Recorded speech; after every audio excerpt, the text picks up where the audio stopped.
Ashwin sir గారు, ఈ సినిమాలో అశ్విన్ గారు. నాగశ్విన్ గారు అశ్విన్ గారు ఇక్కడ ఇక్కడ సార్ అశ్విన్ గారు. సార్ హాయ్ అండి హాయ్ హాయ్, బాగున్నారు సార్? బాగున్నాను. సార్ 2014లో 15లో అలాగా మిమ్మల్ని చూసినప్పుడు ఈ ప్రపంచ స్థాయి సినిమాకి మా నాగశ్విన్ కూడా ఉంటాడని చెప్పేసి మేము అనుకోలేదు సార్. నిజంగా ప్రౌడ్ ఆఫ్ యూ. మా రాజమౌళి గారు కాకుండా పక్కన ఇంకొక నాగశ్విన్ అనే చైర్ కూడా ఉండింది ఇప్పుడు. Very proud. ఎందుకంటే సినిమాని చూస్తున్నప్పుడు చిన్నపిల్లల్లాగా ఎంజాయ్ చేస్తున్న మనుషులు నేను చూశాను.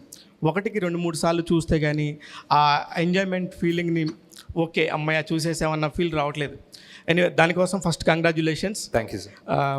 ఇకపోతే ఇప్పుడు మీరు తీసుకున్న క్యారెక్టర్స్లో కౌరవులు అనగానే మనకు ఆటోమేటిక్గా ఒక నెగిటివ్ ఫీలింగ్ ఉంటుంది.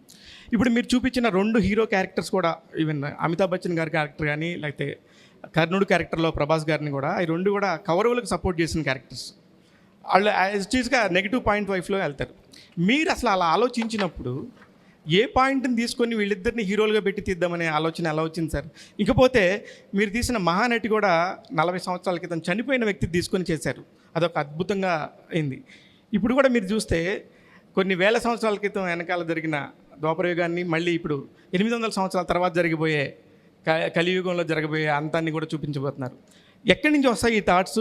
మీరు ఎట్లా స్టార్ట్ చేశారు అసలు ఫస్ట్? అంటే ఈ పర్టిక్యులర్ మూవీ ఐ థింక్ ఒక ఫస్ట్ టైం చూసి వాట్ ఎవర్ ఆ క్లైమాక్స్ అన్న ట్విస్ట్ అంటే ట్విస్ట్ అనుకోవచ్చు, అవన్నీ చూసిన తర్వాత రెండోసారి చూస్తున్నప్పుడు I feel it's almost different film, new film. చాలా వేరే పర్స్పెక్టివ్తో చూస్తాం రెండోసారి. So I think it's definitely worth a second watch because for example ఆ కర్ణుడి యాంగిల్స్ చాలా ఉంటాయి. రెండోసారి చూస్తున్నప్పుడు విల్ బి లైక్ ఓ ఇక్కడ ఒక టిట్ బిట్ ఉందా, అక్కడ ఒక టిట్ బిట్ ఉందా అలా కనిపిస్తాయి. దట్ ఈస్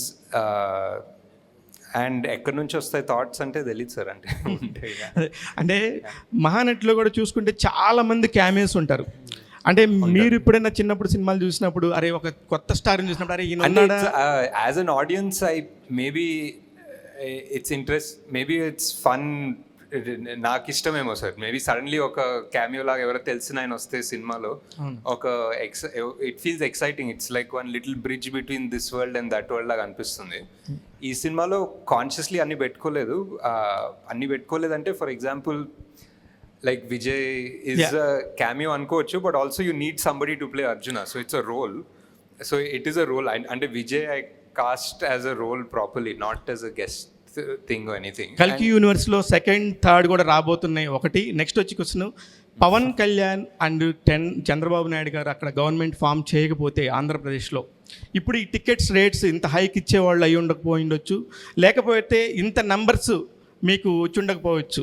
దీనికి సంబంధించి మీ అభిప్రాయం? అదంతా అవలేదు కదా సార్, హ్యాపీగా ఉన్నాం బేసిక్లీ. అదంతా అవలేదు కాబట్టి సాటిస్ఫాక్టరీ. నాగశ్విన్ గారు హాయ్.